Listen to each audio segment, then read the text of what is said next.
আমি ছুরি, আপনাদের সেই পরিচিত কোরবানির ছুরি। আমাকে শান দিয়ে এত ভয় দেখাবেন না ভাই, একটু রহম করুন। যে অবলা প্রাণীটা আল্লাহর রাস্তায় কুরবানি হবে তার মনেও তো ভয় আছে। আমি রশি, কোনো ফাঁসির দড়ি না। কেন ওই অবলা প্রাণীটাকে এত টেনে হিচড়ে নেন? একটু আদর করে একটু ভালোবাসা দিয়ে নেওয়া যায় না? আল্লাহর জন্য দিচ্ছেন, অন্তত শেষ সম্মানটুকু দিন। আমার উপর তো গোশতের পাহাড় জমান, কিন্তু সত্যি করে বলেন তো, সবচেয়ে ভালো অংশটা কি গরিবের ঘরে যায়, নাকি নিজের ফ্রিজেই জমা থাকে? মনে রাখবেন, গরিবেরও হক আছে সেই গোশতে। আমি আপনাদের আদরের ফ্রিজ। মাসের পর মাস আমার ভিতরে গোশত জমিয়ে রাখবেন না ভাই, কিছু অংশ বিলিয়ে দিন। কুরবানি শুধু গোশত জমিয়ে রাখার নাম নয়, এটা ত্যাগের শিক্ষা। কুরবানি শুধু পশু জবাইয়ের নাম নয়, এটা নিজের অহংকার, লোভ আর স্বার্থপরতাকে ত্যাগ করার শিক্ষা।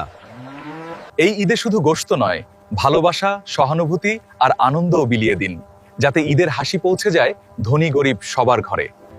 সবাইকে টু রিলেটেবল পেজের পক্ষ থেকে জানাই ঈদুল আজহার শুভেচ্ছা ও ঈদ মোবারক।